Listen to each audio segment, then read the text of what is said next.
Welcome back to Better Kansas City. So if you're a parent, sometimes you have to laugh to get through the day and to keep from crying. No one knows that better than best-selling author Laurie Gelman. So her new novel, You've Been Volunteered, is set in Kansas City and just came out.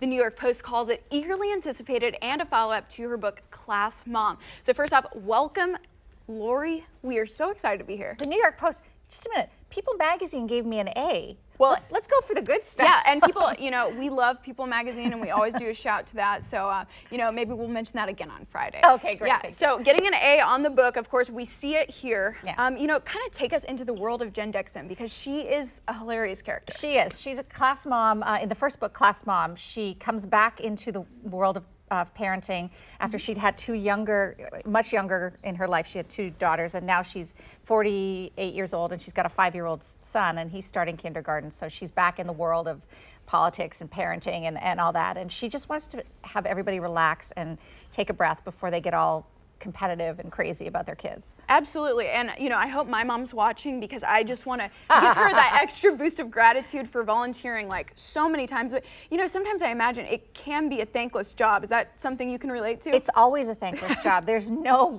upside, except that it is great to be in the class with the kids and see, and it is always good to get involved. But I think that what Jen wants to do is make it a little more fun for everybody. She writes these really acerbic emails, and she tries to get people to want to write back to her and want to participate in the class projects. And that's so important, so huge, because sometimes you have to stop and realize, okay, it's a Halloween party. It is like cutting out.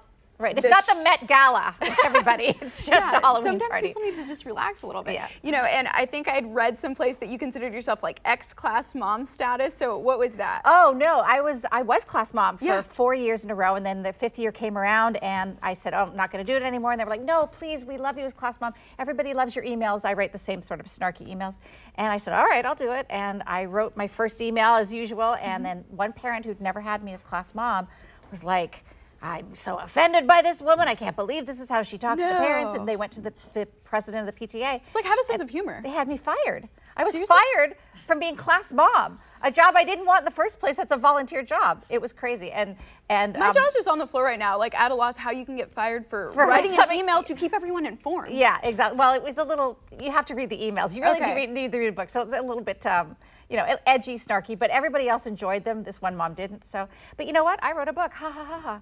So, see, and now you're touring the country, and of course, stopping here in Kansas City, so we all get to meet you, which is so cool. And you have quite the broadcasting career, of course, and you moved away from that to actually write this. So where did that inspiration come from? Well, I stopped broadcasting to basically raise my children, and then once you're a beautiful young girl, but I'm an old hag, and you can't get back into broadcasting once you've gone out of it.